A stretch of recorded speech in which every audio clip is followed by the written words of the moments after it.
Good morning, everyone. Before I begin, I'd like to thank members of the media for joining us this morning. My name is Sharleen Stewart, President of SEIU Healthcare, and I'm joined by Michael Hurley, President of CUPE's Ontario Council of Hospital Unions, as well as Andrea Horvath, leader of the Ontario NDP, Stephen Del Duca, leader of the Ontario Liberal Party, and Mike Schreiner, leader of the Green Party of Ontario. For some additional background, SEIU and CUPE OCHU have been bargaining together for over a year on behalf of 70,000 hospital workers. The issues facing our members are not unique to our unions, so I want to recognize ONA and Unifor and others for fiercely advocating on behalf of workers under attack by our provincial government during this pandemic. We stand in solidarity with them. Finally, after very brief 2-minute remarks from all of us, we'll be happy to take questions from the media. If you have any questions, please put them into the chart or raise your hand using the Zoom function, and we will get to you following our remarks. So again, good morning. And in the context of a worsening health human resource crisis, today is about cooperation, not chaos. It's not about partisanship, but rather a plan, or the absence of one, for our universal healthcare system on the brink. It's about action necessary to support our healthcare workers on the front line from a government that has itself been guilty of absenteeism. Enough is enough.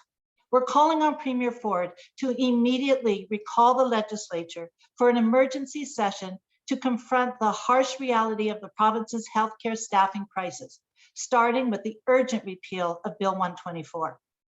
Bill 124 is more than about wages.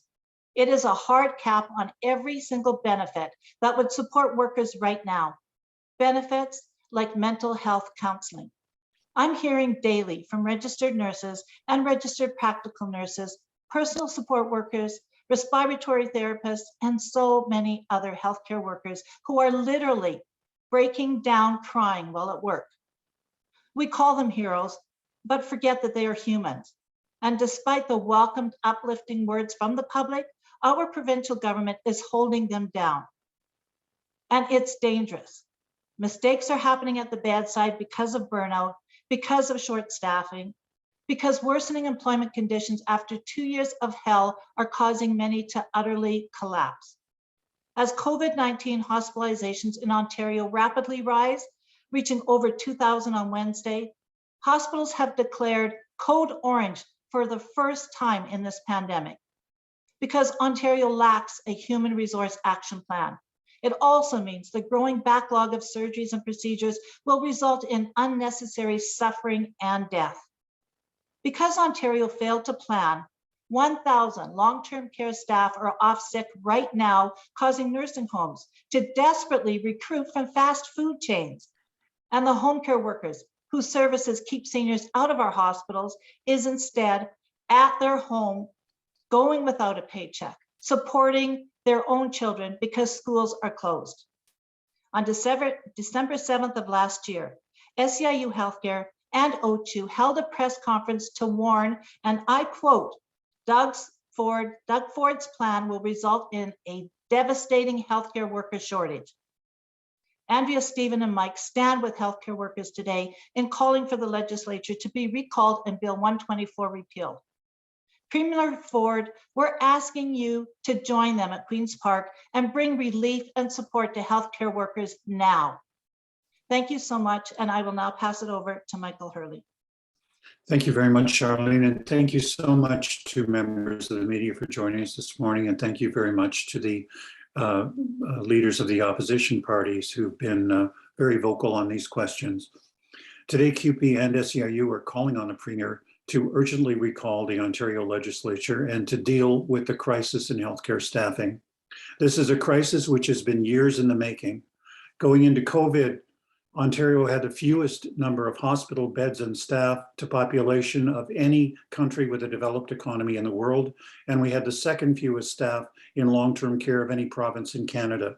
These staffing levels leave workloads which are simply impossible and leave nurses, PSWs, and other healthcare workers with what social scientists describe as a moral injury, which is the daily knowledge that they have not been able to provide the care to the residents or patients that they need or should have. The work is physically and mentally exhausting.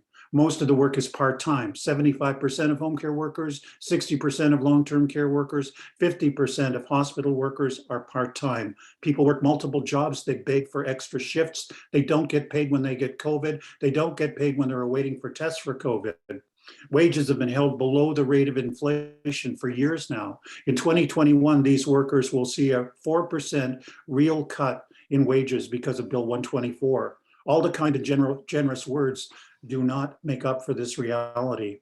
The safety of these workers has been ignored. Their workplaces have a serious and unchecked problem with racial, sexual, verbal, and physical violence.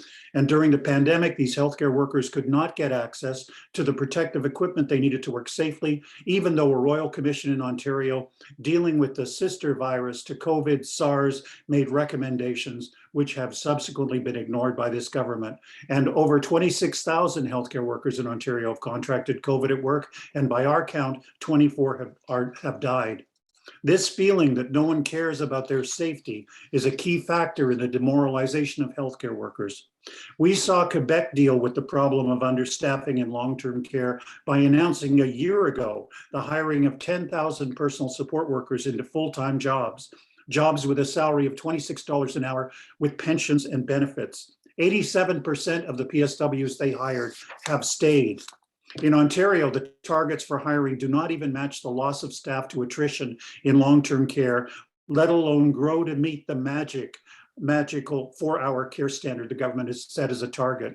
In Ontario, a comparable move to Quebec's would be to announce the hiring of 14,000 personal support workers. That's what's called for. There is no staffing plan for the hospital sector. And yet all of our internal polling of the 20,000 nurses and 50,000 other healthcare workers that our two unions represent suggests there will be an exodus after the pandemic. This exodus will be driven by frustration over ongoing real wage cuts and the pervasive feeling that no one cares about their safety or that of their family. People are holding on now just out of loyalty to the people of Ontario and to their co-workers. When the Premier suggests that absenteeism among healthcare workers is a major problem, he ignores the fact that these healthcare workers have worked for 24 months with no vacations, on extended shifts, on consecutive weekends, and they are exhausted physically and emotionally. They are vulnerable to falling ill. The Premier ignores the fact that studies show the chance of a healthcare worker contracting COVID in the community is very small compared to the likelihood they catch it at work. And if they catch it at work, it's because they have not been given the protective equipment to deal with an airborne virus 2 years into the pandemic. When the Premier stresses absenteeism, he shows the real face of his government to this workforce. Today, we're calling on the Ontario government to return to the front lines, recall the legislature, put in place a real plan to staff up in healthcare in this province, lead as Quebec has done by creating thousands of full-time, decently paying jobs, repeal Bill 124, which dooms healthcare workers and hundreds of thousands of other frontline workers to real wage cuts. Make safety of this workforce a real priority. Stop rationing protective equipment. Work to stop the violence. Ban the use of agency staff, which bleed off the staffing complements across the healthcare sector. Invest in mental health supports. Offer hope to this workforce. These things will turn the staffing crisis around. And now it's my great honor to introduce Andrea Horvath, the leader of the official opposition in Ontario and of the Ontario New Democratic Party. Thanks very much, Michael and Sharleen, for inviting me to take part in this morning's press conference. And I just want to start off by saying thank you. I've watched for 20 years or more as both of you have been fighting diligently for your members, absolutely, for all frontline healthcare workers across the entire healthcare system, but also for Ontarians, and to make sure that their healthcare system and their hospitals are at a level of staffing and of investment that they deserve and need in the face of budget freezes and cuts that we've seen year after year after year. So thank you. Just thank you so much for that important work. And here we are today. Here we are in the midst of a COVID-19 pandemic, a global pandemic that has taken our healthcare system that, as Michael and Sharleen have described, was already on its knees into a total crisis. And that is where we sit now. Healthcare workers are working their fingers to the bone. They are stressed. They are exhausted, and they are leaving the profession. And they are being disrespected, frankly. They're feeling like their government is not there for them. The government talks a good game, uses a lot of great encouraging words, but those words do not translate into actions, and that adds insult to injury when it comes to the sacrifices, frankly, that these frontline healthcare workers are making. And so I'm proud to be here to support you and your efforts and to support frontline healthcare workers across our province. And we all know, as Sharleen was mentioning, the situation that these workers face leads to concerns that all of us have around what that translates to when it comes to patient care, when it comes to the residents of this province and their access to a healthcare system that they should be able to rely on, but they can't. And again, as has already been mentioned, and I'm going to repeat it because I agree 100% with what's been said thus far. The people who are on the front lines of our healthcare system in this province deserve respect. They deserve respect, they deserve support, and they deserve fairness. And they are not getting any of those things. And one important way to show some of that respect, that would then lead to the retention of our healthcare frontline workers, the recruitment of new workers into the field, the return of workers that have already left our healthcare system, is the scrapping of Bill 124. We know that needs to happen. Doug Ford's low wage policy is a slap in the face to all of those healthcare workers that we laud with words, and words are not enough. We need action. Our healthcare system is falling apart before our eyes, and Doug Ford is sitting on his hands and, in fact, not only not doing anything, but making things worse with Bill 124. And so that's why I have been very vocal for some time now, since we voted against it when it was in the legislature. The repeal of 124 has to be a priority. So I am urging Doug Ford, call the legislature back. Let's scrap Bill 124. Let's make sure we have paid sick days in the province of Ontario, paid sick days to support our frontline healthcare workers who are needing to go off and get some respite or deal with an infection of COVID-19, but also to help parents and other family members to take the time off necessary if they're sick or if their children are sick to prevent the further spread of the Omicron virus. Look, there are many things that we need to do to support our frontline healthcare workers, but what we need to start with is a return to the legislature to get moving on these initiatives. It is unbelievable that Doug Ford is silent, that he's AWOL, and that he has not stepped up to the plate to do the important work necessary to shore up these frontline workers, to shore up our healthcare system, and to make those investments as opposed to cuts, which we've seen for too many years here in the province. So I want to end by saying, I'm here for you, frontline healthcare workers, SEIU members, CUPE members, but all frontline healthcare workers. You know that you have a friend in me and in the NDP, and we're going to continue to fight with you and for you, because that means a quality healthcare system that we can all rely upon. Thank you for your dedication, for your hard work. And I feel very, very badly about what most of you are facing, what all of you are facing on the job day in and day out. My respect for you is enormous. Thank you so very much, Andrea, and thank you for joining us today.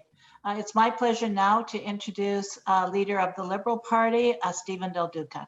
Welcome, Stephen. Well, thanks very much, Sharleen. Good morning, everyone. It's a real delight for me to be here with all of you this morning. Just to echo Andrea for a quick second, I want to thank Sharleen and the team at SEIU and all SEIU members, and of course, Michael and the team and members at CUPE for pulling this morning's event together. And I think that there's actually something quite remarkable that's being demonstrated here today, which I think is a really good sign for Ontario's future. The fact that SEIU and CUPE have pulled together this event this morning, and you have all three leaders of the opposition parties. And I'm also delighted to stand alongside Andrea Horvath and Mike Schreiner, because yes, this is about a healthcare crisis. Yes, this is about dealing with a pandemic, especially in the absence of real leadership from Doug Ford. But this is also about the moral imperative of doing the right thing and standing up for the women and men who have been working so hard and so heroically on our front lines, yes, during the pandemic, but for many, many years. I think we're all on the record as saying quite clearly, we want the legislature to come back. We want to repeal Bill 124. We want to look at all of the other measures that are required to, as Andrea said, back up the words with meaningful, competent, responsible actions. And I think there is so much work that needs to be done. It is a delight for me to be here today. We know in Ontario, this is a very tough moment for the nearly 15 million people who call our province home. But we also know that it didn't have to be this way. You know, I've often believed, I still believe, and I think this is quite clear during a crisis like COVID-19, that it is a core responsibility or obligation of leaders to hope for the best, but always plan for the worst. And what we have seen consistently during this pandemic is that Doug Ford has not done the work that's necessary. He has demonstrated he does not have the capacity, frankly, or the interest to make the investments or the efforts that will strengthen publicly funded healthcare, publicly funded education, and set our province up to be successful in the face of what has been a really, really tough ordeal.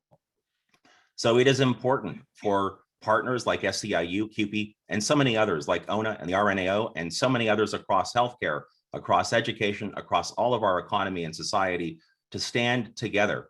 It's important for the opposition leaders to stand together because this is a moral imperative for us to get this right. Repealing Bill 124, looking for a number of other creative options that have been discussed over the last number of months about how to move us forward, how to get us through the rest of this pandemic, and just as importantly, how to make sure that when we work together collaboratively on a post-COVID recovery, that it's a recovery where we have a publicly funded healthcare system and a publicly funded education system and an economic recovery that works for everyone, that we can actually succeed in delivering that. We know that the status quo with the kind of leadership that Doug Ford is offering, which is not responsible or competent, is not what the people of Ontario deserve. It is not good enough for any of us. We need to see change in that regard, but that change starts right now. So again, I want to congratulate SEIU and CUPE. It's great to stand alongside my colleagues, Andrea Horvath and Mike Schreiner. I am sincerely hopeful that Doug Ford will do the right thing, and you can rest assured that I, the Ontario Liberal Party, will work with anyone to make sure that Bill 124 gets repealed, to make sure we set the people that we are proud to represent up for success, and to make sure that we get through this COVID-19 ordeal and out to the other side and build a recovery that works for all of us. Thank you very much. Thank you very much, Stephen, again, for joining us this morning. We really appreciate it. And again, it's my honor to also welcome party leader of the Green Party, Mike Schreiner. Mike, welcome. Thank you, Sharleen, and thank you, Michael. And I just really want to thank SEIU and CUPE for bringing us together today.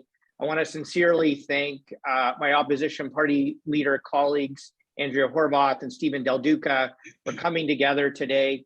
I want to thank Ontarians who are working so hard to address the COVID pandemic. And I especially want to thank nurses and frontline healthcare workers for all the work you have done taking care of us over the last 2 years.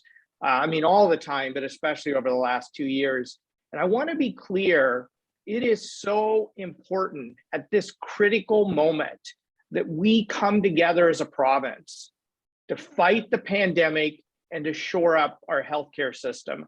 And I stand ready to work with members of the legislature from all parties to blunt this wave of the pandemic and to make sure that our healthcare system has the resources it needs to take care of our neighbors, our loved ones, our fellow Ontarians. And it is so vital at this moment that we as a province show nurses that we have their back.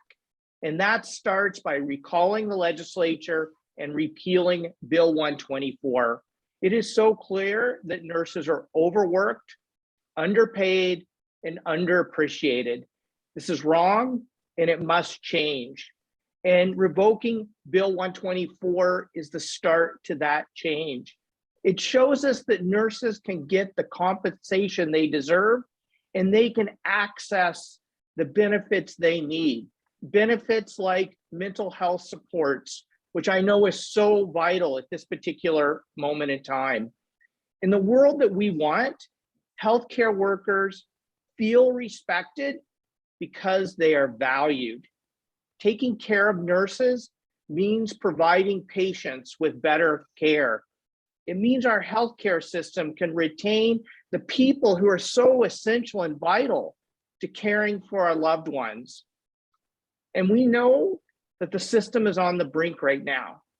And that is why it is so vital that we are here together today, and that we need the government to step up right now, bring the legislature back, repeal Bill 124, ensure nurses have access to mental health supports and other benefits, providing that bonus pay for working short staff, paid sick days, looking at how we recruit more nurses, like internationally trained nurses, for example, to shore up the system. So the choice we face today as Ontarians are we going to act in this critical moment? And I want to thank Andrea Horvath and Stephen Del Duca for being here today in solidarity with SEIU, CUPE, nurses, frontline healthcare workers across the province to call for that immediate action right now so we can shore up our healthcare system. Thank you all for being here today. Let's get back to work. Thank you again, Mike. We really appreciate you joining us today. And I want to again thank the media for joining us this morning. We will now be taking questions, but just a reminder, you can ask your question by putting it in the chart or by raising your hand using the Zoom function, and someone will let you know when it's your turn to unmute and ask your question. And I would just ask you also, if it's directed to one of us, please identify who you'd like the question to go to. I'll now pass it over to Stella. Do you want to take the first question, Stella? Sure. Please raise your hand in the reaction function, or include your question in the chat, as Sharleen indicated. We're just waiting for people to unmute. If you have a question, please raise your hand.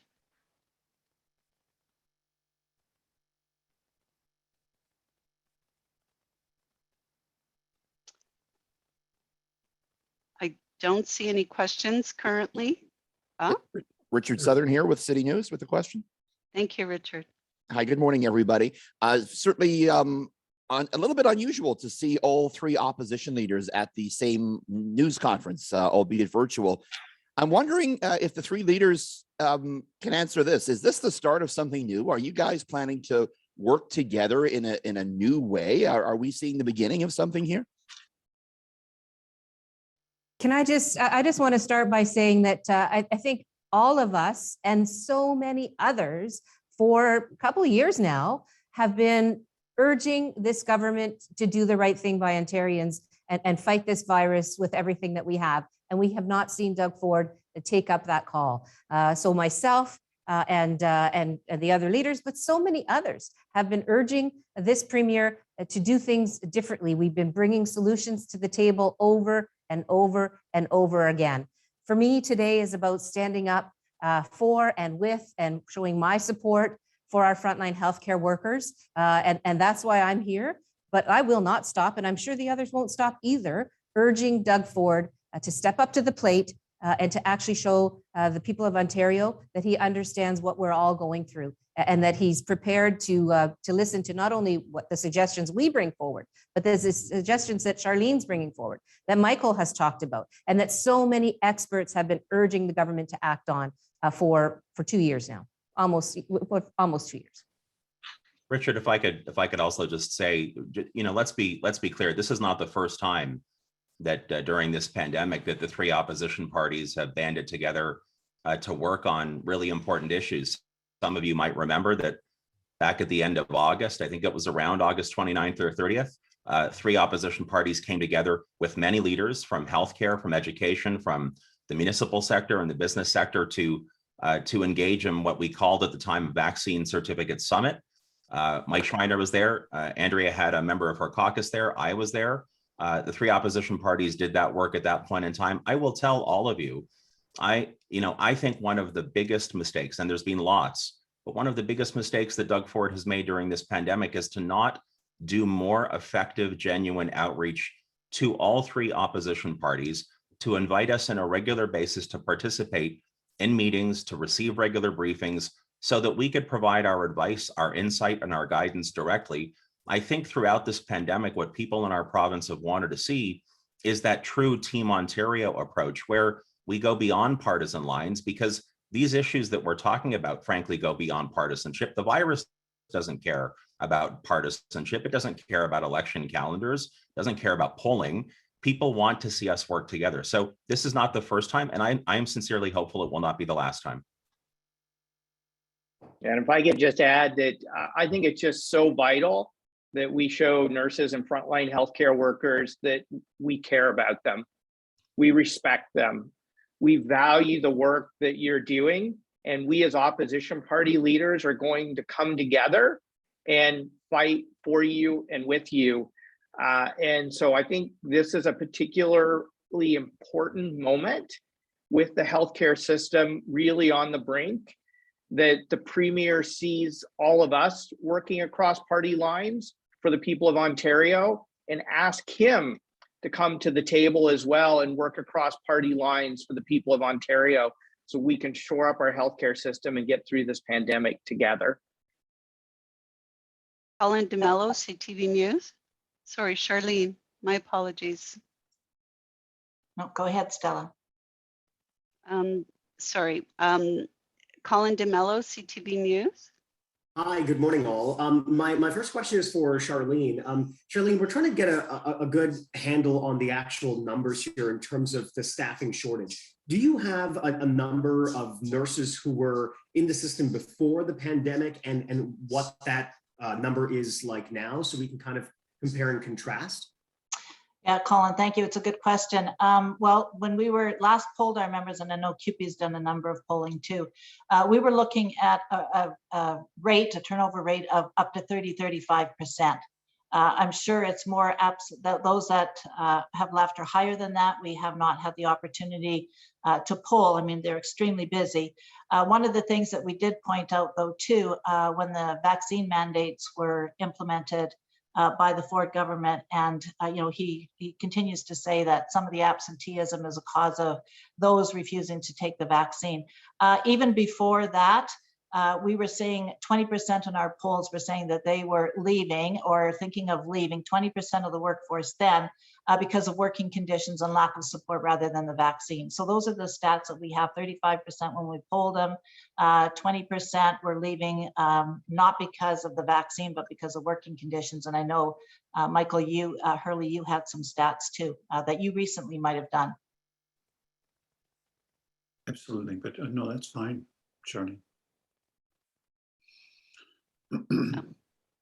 Ashley Stewart, Global.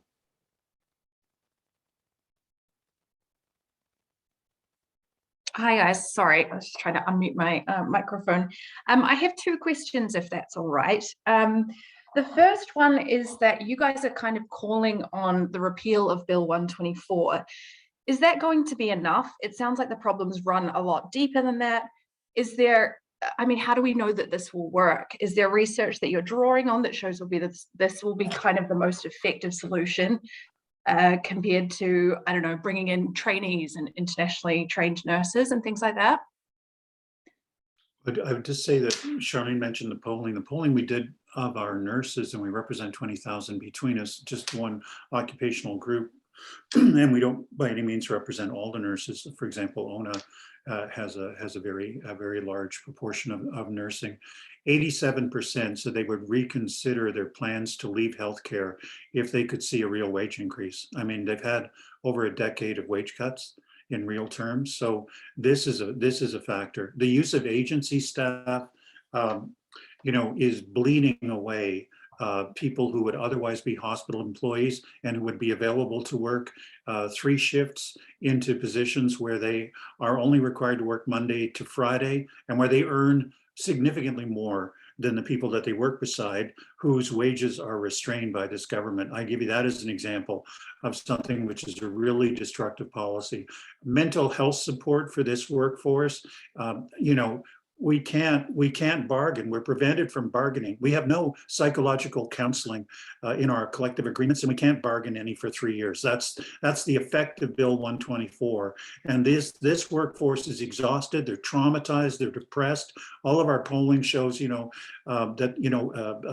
depression, anxiety, increased addiction levels are all ways in which this is affecting people. We can't deal with that in a concrete way, and we have to deal with the workload issue, which is at the very heart of the exodus, which is much greater than the normal rate of attrition, which can only be accomplished by staffing up and remedying the fact that Ontario is at the very bottom of the heap in terms of hospitals of any country with a developed economy, like Spain, Germany, Norway, Britain, whatever. So we have to deal with all of these things and full-time employment if we want to have a recipe that actually turns this thing around. So, I mean, the repeal of Bill 124 is central, because if you say that people are heroes and you congratulate them, but your plan is actually to cut their wages by 4% in 2021, prevent them from bargaining anything that would address the mental health and other issues that they have. You don't encourage them to stay, you encourage them to look for other work. And that's what people are doing. And we can't have that. We can't survive as a healthcare system with the kind of losses that we're looking at if this keeps up. I would just add to Ashley on that. You're right. There is not one single solution for this problem. It's that massive. This is not just a single sector problem. It's not just a problem for hospitals. We need a whole healthcare system solution to the healthcare crisis. SEIU has said for years that there should be universal wages, universal benefits for healthcare workers across the province. A nurse is a nurse is a nurse, no matter where you work. We are in a position right now where these workers, which are very hard to find right now, are chasing the money. The sector that's going to pay them a decent living wage and provide them with benefits is where they're going, which of course has a domino effect on the other sectors. So we need a system-wide across-sector plan here. Bill 124 is just one of the solutions. There are many. That's why we want to call people together, all of us here today on this, and other, the Ontario Hospital Association should be there, and the other unions as well. Thank you. Thank you, guys. Can I just follow that up with one more question? So I wrote a story about this yesterday for Global News, and one of the replies from the Ontario government was that it's inaccurate to say that Bill 124 caps wage increases at 1% annually, because employees can still receive increases for seniority, performance, and increased qualifications. Is that still happening now in 2021, 2022? Well, I've constantly said this government has tried to entice people to join the professions by providing education, giving monetary incentives. What we're witnessing now is that people are taking advantage of the education, but what they see is we've witnessed hospitals and long-term care hire personal support workers that have come out of those courses. They stay in the position for 3 weeks and then leave. So, that is not the problem. The incentives that they're talking about is not fixing the solution. We need a sustainable, long-term, realistic plan that is going to want young people coming out of colleges and schools to want to be in this profession, to want to stay in the profession, because they're coming in, seeing the working conditions, and those advancements that they're talking about is not keeping those workers in the workforce. They need to have secure, safe workplaces with a full-time wage. Even the PSW wage enhancement that we've been hearing about now for almost 2 years. I mean, what a way to live and support your family. Are we going to get it? Are we going to keep it? Are we going to keep it? And then there's others who are hearing that there's going to be adjustments because of the PSW. You can't treat these professionals that way, in this sector that way. So no, that is not what we're talking about with repealing Bill 124. They need a living wage, they need more staff in this sector, and they need the benefits and protection so that they can provide safe care for the people that they do care for. And Ashley, I think it's important to note that this isn't like the educational sector where, you know, you're paid more if you have certain qualifications. Like a nurse is a nurse is a nurse, and she doesn't get more because she took a course. She doesn't. That applies to the managerial class, and I'm sure you could have, you know, a lot of fun looking at the sunshine list. But the reality is, for these people, they're not getting those increases. And even some of the things the hospitals have done over the holiday period, like offer to pay people more to be, you know, to work extra shifts, is technically illegal under Bill 124. We can't bargain mental health supports or shift premium increases for these people. We can't, you know, these workers get $7 a visit if they have a back injury and they go for a massage. You know, that what was that cost? $90, you know, $100, $7 a visit. This is an industry, you know, where musculoskeletal injuries are rampant. We can't address that in bargaining. The reality is these people are seeing a wage cut. They are not getting enhancements. They are not getting special increases because they went to school. They are going to school though, but what they're getting in return for that is a wage cut in real terms.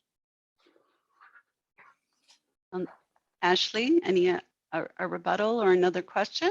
No, that's great. Thank you, guys. Thank you. Adam Donaldson, please. Adam? There we go. Sorry, there was unmuting issues. My question is for either Sharleen or Michael or both. To address the comment from Mr. Schreiner about getting health professionals and nursing professionals who are accredited in other countries and may have trouble getting accreditation here. What can you say to that as a way to help alleviate some of the stress and bring in some new blood to the health sector?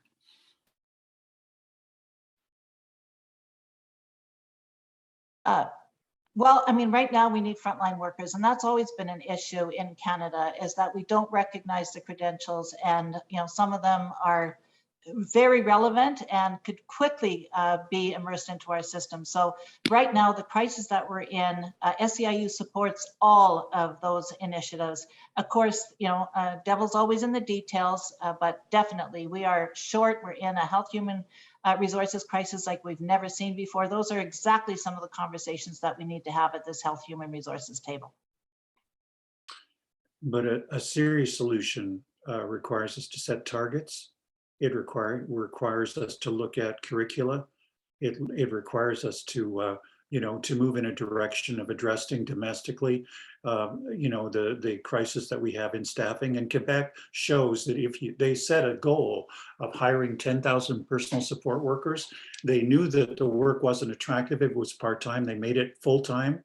They gave people incentives. They did some of the training at work, which alleviated some of the issues around the understaffing. And 87% of those people have stayed. Whereas in Ontario, the attrition rate around people who come out of PSW school, like, is, you know, it's depressing, the numbers of people who just bolt after they see what life is really like. So we have to, as a society, set some ambitious targets, and we can fulfill those domestically. And there are a lot of people in our communities who are looking for work, but the work has to be satisfying. And that is a fundamental problem we have at the moment. It's exhausting, it's impossible, and increasing staffing levels would make that you know, a more satisfying job. So we've got to work on that as well. Adam. Thank you. Alan Hale, Queen's Park Today. Hi there. This is a question open for everybody. The text of Bill 124 says that the minister has the authority through regulation to specify that the act does not apply to an employer, employee, or class of employees. So if the government did not recall the legislature like you're asking and simply used regulation to exempt nurses from Bill 124, would that be acceptable? Well, I'd say that we wrote the Premier in the summer and asked for an exemption for healthcare workers, and he refused. You know, so And it isn't just a problem for nurses, right? It's a problem for healthcare workers across the system. In fact, it's a problem for paramedics. It's a problem for childcare workers who are providing the emergency childcare. It's a problem for everybody who's working in the broader public sector. They're all taking these real wage cuts. So so far we haven't seen any willingness on the part of the government to contemplate that, Ellen. Anyone else? Anakul Thakur has a question. What kind of shortages are you hearing from your members? And could you, oh, you're going to ask it. Wonderful. I was not sure if my mic was working fine. My questions, and Barb has kind of highlighted that, she put that in the chat. I was just trying to understand if you have any data as to what kind of shortage are we talking about, because someone mentioned it's not just nurses, but I want to understand what kind of numbers are there. Are we short on nurses? Are we short on everyone? Are we short on admin staff? What, do you have any numbers for that? Just long-term care, they're going to need 55,000 people based on the way the work is divided between full-time and part-time at the moment, less if it's full-time jobs to achieve the 4-hour target. 55,000 people will have to be hired to meet the 4-hour care standard. So that doesn't deal with hospitals, and it doesn't deal with the problem in home care. That's just one example, snapshot of one little sector, right? Yeah, and I would just like to clarify too, I think it was Colin that asked when I said that when we polled our members about why they were leaving, I think I said 20% to every one that was leaving because of the vaccine mandate. It's 20 to the 1, so not 20%. I just wanted to correct that. But the stats that we do have is, a lot of them are pre-4th and now 5th wave. So I'm confident that those numbers are even larger, and you're seeing that. And Michael brings up a really good point. Nursing is a critical part of our healthcare system, but so are all the support services. And as recently as a few days ago, we've got nursing home operators calling hotels and restaurants to see if they can bring their dietary restaurant staff into the homes to take care of the nutritional needs of the residents. So this is a system-wide, sector-wide, province-wide crisis here. Thank you. Jeff Gray of the Globe and Mail, are you still having tech issues, or do you want me to ask your question? I'll ask. While I understand the longer term effects on staff retention and so on, am I wrong that replacing Bill 124 actually does little to get us any more ICU nurses and the like to deal with the immediate crisis in hospitals in the coming days? Yeah, the frustrations that I have is, we have taken every single avenue and road with this Ford government to try and give them the tools, the advice, the recommendations to not only deal with the crisis, but to be proactive and anticipate what the future is. And it's not just about the virus. We've had this problem in the healthcare system for quite some time now. Bill 124 is, and we've been in bargaining, as I said at the beginning. What we're hearing across the table, and I know that other unions are hearing it, is that is the cap. That literally ties our hands with the ability to negotiate benefits like a psychological support. I'm just trying as hard as I can to hold things together here, because it is horrific on the front lines. People are breaking down in their cars. They're breaking down at work. They are literally collapsing. I have dozens of calls a day counseling frontline workers. This is like these people are coming out of war. They are without a doubt experiencing post-traumatic stress syndrome. Some of them have said to me that after a shift, when they're exhausted, and believe me, it could be an 18-hour shift, they're not even asked by anybody, how are you doing? Can I support you? There should be counseling supports on every single ward in every single home for these people.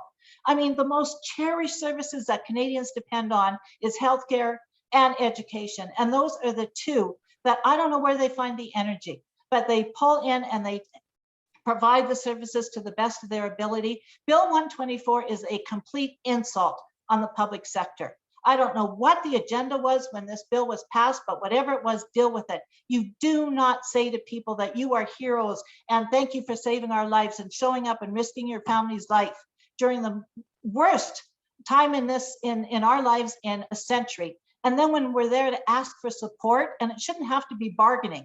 When we're asking for support, they say no, because there's a cap. Well, the cap has been tapped out on health human resources in this province. We are in a crisis like we've never seen before. People are dying, frontline workers are collapsing, and who's going to take care of them? And then, like people have talked about, post-COVID recovery, where are these people going to be to start scheduling those surgeries again, to start scheduling those follow-ups? So Bill 124 is just plain insult. That needs to be the first step. And then we need a health human resources plan that takes a look at the system, where it's been in the past, what we've learned from COVID, and let's fix the darn thing once and for all going forward. These people deserve it, and so do the people of Ontario deserve it. And everyone listening to us today should be calling their Conservative MPPs and say, enough is enough. We want you to act on this. Would repealing Bill 124 stop some ICU nurses from leaving? I think repealing it would. I think what needs to happen here is a signal, a hopeful signal to the workforce that the government has the back of these hardworking healthcare workers, and to lavish praise on people and cut their wages by almost 5%. Which is what happened to them last year, is no incentive for people, to continue soldiering on. So I do think the gesture, I do think allowing us to be able to bargain psychological support for these people and being able to address some of those kind of needs would be meaningful to them. I think they would see that as a signal that maybe things were going to change. And I think that would give them hope. And that's what they don't have. Things are bleak in these institutions, that they're war zones, and I think people need some hope. So yes, I do think actually fundamentally this would be a very important signal for the government to do.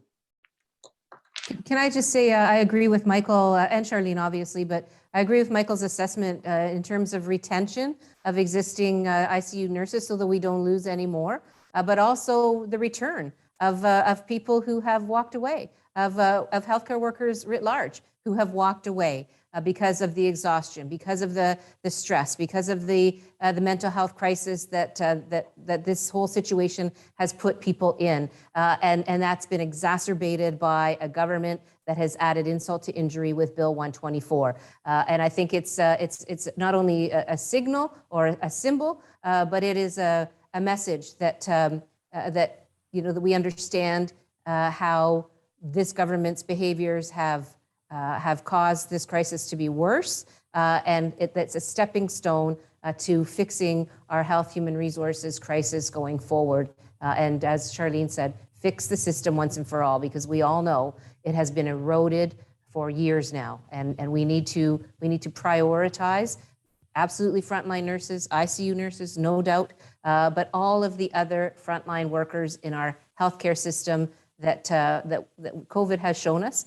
We've known all along, many of us, but COVID has shown everyone that these folks are essential to the quality of healthcare that Ontarians deserve and can have if governments make the right decisions. Andrea, I don't see any more hands up or any more questions in the chat. Any other media wanting to put a hand up? No, I don't see any. Thank you. Sharleen, Michael, are we coming back to you? Yes, thank you, Stella. Again, I just want to thank all the media for joining us today. Real sincere thank you to all the party leaders for joining us today. And I know one of the reporters asked, is this the new norm?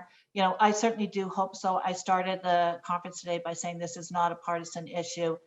We need to all step up, and I really hope that the Premier hears this today and that we get a call to bring these people together, and let's really develop the plan now. People need to see hope. They need to see real live action so that when we're all out of this, they know that it's not just words, that we've already begun a plan for them. So again, appreciate it. Thank you so much. I'll pass it back to you, Michael. Thank you so much. We believe change can happen, and we're so grateful to the media for coming today, and we're so grateful to the leaders of the opposition parties, and we're all going to keep pushing. Thank you so much.